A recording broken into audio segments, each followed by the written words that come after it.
Well, today marks 6 months since the first COVID-19 vaccines were given in Oregon, and with the majority of Oregonians now vaccinated, many mass vaccination sites will close soon.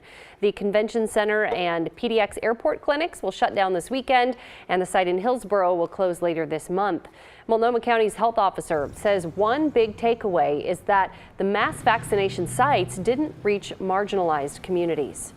The initial emphasis on mass vaccination got a lot of people vaccinated, but wasn't as welcoming to people who spoke other languages, for example, or were uncertain about navigating a large site like those.